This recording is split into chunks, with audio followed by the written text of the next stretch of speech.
कुत्ता शब्द का इस्तेमाल किया था, तो आपको लगता है कि इतना बड़ा उनका बयान था कि एटीएस के द्वारा उनको गिरफ्तार किया जाए?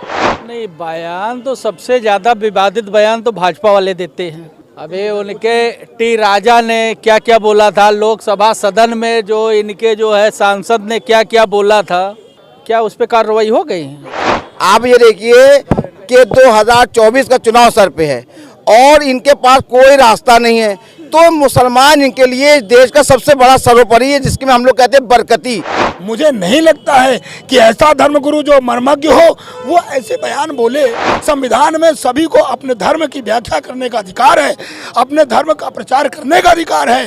कोई आह भी भरता है तो होता है बदनाम, आप कत्ल भी करते हो तो चर्चा नहीं होती। मौलाना मुफ्ती सलमान अजहरी की जो गिरफ्तारी हुई है और उनके जो फॉलोवर्स हैं, उनका साफ तौर पर कहना है कि उन्हें बेबुनियाद फंसाया जा रहा है। देखिए, कोई आह भी भरता है तो होता है बदनाम, आप कत्ल भी करते हो तो चर्चा नहीं होती। तो साहब, बड़ा गंभीर इशू है।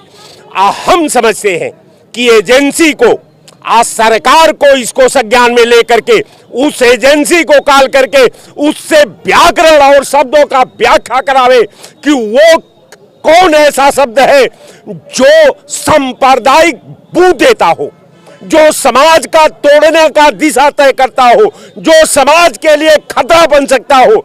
ये व्याकरण का मामला है। अब मैं समझता हूं, मेरा प्रधानमंत्री से आग्रह है, मेरा मुख्यमंत्री से आग्रह है कि ये गंभीर इशू है, इसलिए कि नजाकत में कोई बात नहीं होनी चाहिए।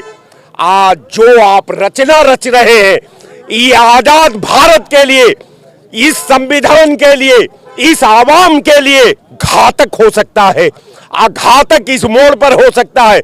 हम तो कहते हैं कि उनके तकरीर पर जो व्याख्याकार है वो आकर मेरे सामने बैठ जाए और वो बता दे कि वो कौन ऐसा शब्द उन्होंने कह दिया जो सांप्रदायिकता का बू दे रहा हो। आज जिन चिरागों में तायशुअब का धुआं उठता है, उन चिरागों को बुझा दो कि उजाला हो जाए। जय हिंद। आपने मौलाना मुफ्ती सलमान अजहरी का बयान तो सुना ही होगा, आपको उनके बयान में ऐसा क्या विवादित लगा? नहीं, बयान तो सबसे ज्यादा विवादित बयान तो भाजपा वाले देते हैं। अभी उनके टी राजा ने क्या क्या बोला था लोकसभा सदन में, जो इनके जो है सांसद ने क्या क्या बोला था, क्या उस पर कार्रवाई हो गई? लेकिन मीडिया तो चला रही है मौलाना मुफ्ती सलमान अजहरी के लिए भड़काऊ, आतंकवादी, जहरीला। मीडिया जब उनकी बिकी हुई गुलाम है प्रधानमंत्री जी के, तो कुछ भी चला सकते हैं। यही भारतीय जनता पार्टी से क्या क्या नारा नहीं लगा था, मुल्ले काटे जाएंगे तो राम राम चिल्लाएंगे। क्यों भारतीय जनता पार्टी वाले ऐसी बात करते हैं? ये तो सोचते हैं कि दंगा हो जाए। बहुत सारे लोग सवाल उठा रहे हैं कि इस देश में दोहरा कानून अपनाया जा रहा है, एक मुसलमानों के लिए और एक अदर्स के लिए। आप मानते हैं ऐसा? सत्यता है कि ये देश को बांटने के चक्कर में लगे हुए हैं, तोड़ फोड़ कर रहे हैं, दंगा करवाने के चक्कर में हमेशा रहते हैं। जब चुनाव आता है तो मोदी जी दंगा करवाएंगे, चुनावी एजेंडा के तहत ये सब। हाँ, कि हम जो है सत्ता में आ जाएं। और सबसे ज्यादा तो इनके एबीएम है ना, एबीएम हैंग करके जो जीतते हैं, एबीएम हट जाए फिर इनका सब जो है अब चला जाएगा गुजरात, यहाँ नहीं रहने वाला कुछ है।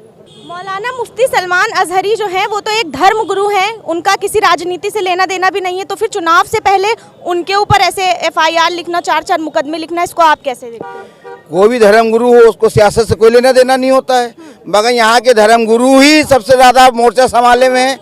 आप ये देखिए कि 2024 का चुनाव सर पे है और इनके पास कोई रास्ता नहीं है, तो मुसलमान इनके लिए इस देश का सबसे बड़ा सर्वोपरि है, जिसकी में हम लोग कहते हैं बरकती।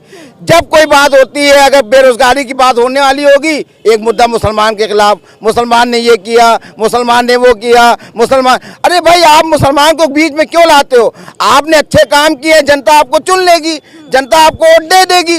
ये बौखलाहट है, घबराहट है कि हर मुद्दे में इनका जो है पूरी सियासत, अगर आप देखिए पूरी सियासत तो मुसलमानों से शुरू है, मुसलमानों पे काम करते हैं, मुसलमानों ही पे खत्म होगी। बीजेपी मुसलमानों से राजनीति करती है। बिल्कुल बिल्कुल, बीजेपी माने आरएसएस, विश्व हिंदू परिषद, हिंदू युवा वाहिनी, हिंदू महासभा, जितनी भी है पार्टियां, ये सब मुसलमानों ही के लिए खड़ी हैं। हमारे हिंदू भाई इस देश के अंदर पेड़ पत्ते पूजने वाले, जानवर पूजने वाले, सूर्य पूजने वाले, जल पूजने वाले इतने भोले भाले हैं, इन पे सियासत करने वाला भी तो कोई चाहिए है।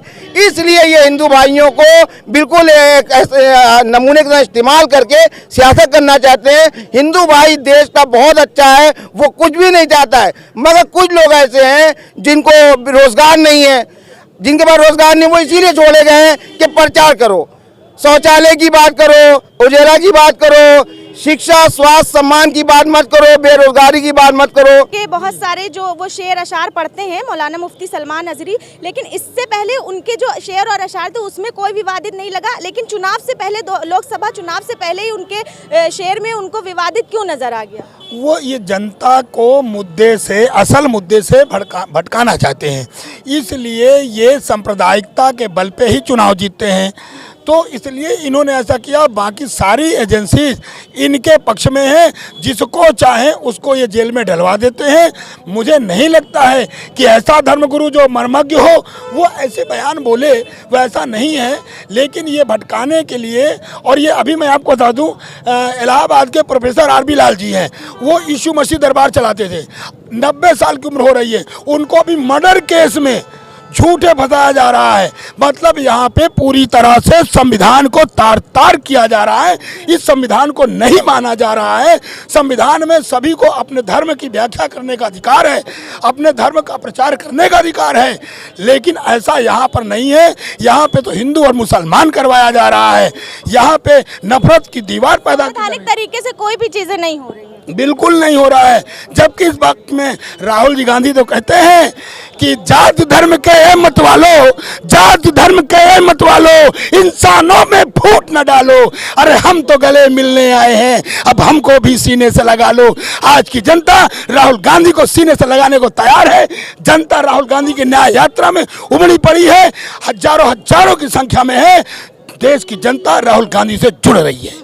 मौलाना मुफ्ती सलमान अजहरी के तार अब जो देश की मीडिया है वो पाकिस्तान से और आतंकवाद से जोड़ने का काम कर रही है, तो आप मानते हैं इस बात को कि वो पाकिस्तान से उनका कोई कनेक्शन है? देखिए, जोड़ने के तो लोग कहीं से लोग जोड़ देते हैं, बाकी जिसका भरोसा ऊपर वाले पर होता है उसका कोई कुछ कर नहीं पाता।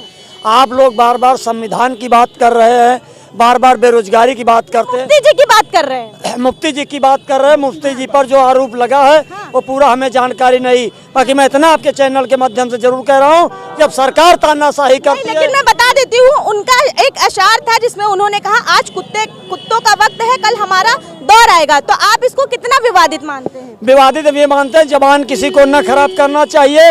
अगर वो अल्लाह वाले होते तो वो जबान नहीं खराब करते। लेकिन बहुत सारे नेता हैं जो ये कहते हैं कि विस्की में विष्णु बसे, रम में बसे श्री राम, उन पर मुकदमा क्यों नहीं लिखा जाता? सवाल ये भी यहाँ पर आप ये बताए, आप सुन तो लीजिए मेरी बात को।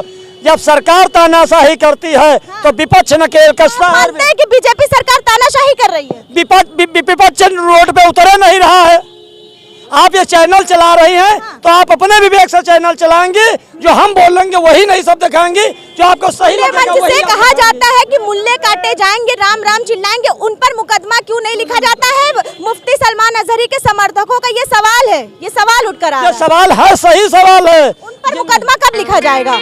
मुफ्ती अगर कुत्ता शब्द का इस्तेमाल कर ले तो उनके ऊपर 4 मुकदमे लिख दिए जाते हैं। वही आपसे बार बार करे, विपक्ष जब होता है तो लगा के कुछ सदन से रोड तक, और फिर नहीं न्याय मिलता कोर्ट तक जाता है। कौन उतर रहा है मुफ्ती सलमान अजहरी साहब के लिए? अब इनसे आप पूछ लीजिए। विष्णु में बसे विष्णु, रम में बसे श्री राम, जिन में माता जानकी और ठर्रे में हनुमान, ऐसे शब्दों का इस्तेमाल सदन के अंदर किया जाता है, उन पर मुकदमा क्यों नहीं लिखा जाता? देखिए, ये इसलिए है कि अब इनका सब कुछ है, इनकी सरकार है। मैं कई बार आपके भी चैनल में, कई चैनलों में बोल चुका हूं कि इस समय ये कहा जाए कि आपातकालीन, अघोषित आपातकालीन घोषणा नहीं है, लेकिन आपातकालीन की स्थिति है। देश इस बात को जान रहा है। आज जो इनके खिलाफ थोड़ी भी बात करेगा बढ़ा चढ़ा करके, उसके खिलाफ ये ईडी लगाएंगे, सीडी लगाएंगे, उनके खिलाफ मुकदमा करवाएंगे। मैं आपसे पूछना चाहता हूँ, आपके चैनल के माध्यम से कहना चाहता हूँ कि चंडीगढ़ चुनाव में जो प्रोसिक्यूटिंग ऑफिसर थे उनके खिलाफ मुकदमा क्यों नहीं हुआ, और जो उसमें तार जुड़ी हुई है, क्योंकि सरेआम सीसीटीवी फुटेज दिखा रहा है कि इस पर डकैती डाली गई है और जबरदस्ती मेयर बनाया गया है, तो अब उनके खिलाफ नहीं। बताएं, आप लोगों ने उनके बयान सुने हैं। उन्होंने बयान करने से पहले बोला था फिलिस्तीन, सऊदी अरब, जहाँ जहाँ मुसलमान मारा जा रहा है उन्होंने उनका नाम लिया। कह रहे कि फिलिस्तीन में वो मौजूद तो नहीं थे ना, भारत के अंदर मौजूद। हिंदुस्तान का कहीं से पूरी स्पीच के अंदर हिंदुस्तान का नाम लिया हो तो आप बताओ। हिंदुस्तान का कहीं से पूरी स्पीच के अंदर नाम नहीं लिया गया। यहाँ डिवाइडेड एंड रूल की पॉलिटिक्स हो रही है। जैसे 1947 से पहले पॉलिटिक्स होती थी कि एक दूसरे को लड़ाओ और राज करो, वही बीजेपी काम कर रही है। सीधे सीधे हिंदू मुस्लिम लड़ाओ और गद्दी पे बने रहो। लेकिन मीडिया कह रही है कि सिर्फ मुस्लिम के ही मौलानाओं से ऐसी खबरें निकल के आती है जो भड़काऊ बयानबाजी देते हैं, सिर्फ मुस्लिम के मौलाना। ऐसा है क्यों नहीं? अभी ये नारे लग रहे थे कि मुल्ले काटे जाएंगे, जय श्री राम चिल्लाएंगे, तब बीजेपी कहाँ थी? टी राजा के बयान आप देखिए। टी राजा ने बीजेपी ने उस शख्स को अपनी पार्टी में सदस्यता दे दी थी। जी, जितने ऐसे बयान देने वाले हैं सब बीजेपी में किसी न किसी पोस्ट पे हैं। और जैसे टी राजा ने बयान दिया, जैसे सुदर्शन चैनल वाले कहते हैं, आज सुदर्शन चैनल पे कौन सी कार्रवाई की गई है? तो लगता है एक समुदाय को टारगेट किया जा रहा है यहाँ पर? सिर्फ मुसलमान को टारगेट किया जा रहा है, एक समुदाय को टारगेट किया जा रहा है। अभी सिर्फ मस्जिदों की बारी थी, अब उलमाओं पे आए हैं। अभी तक तो मस्जिदों के नाम लिए जा रहे थे, लेकिन सलमान साहब से अब उन्होंने स्टार्टिंग करी कि उलमाओं को फंसाओ। लेकिन हिंदुस्तान संविधान से चलेगा, उनके कहने से नहीं चलेगा।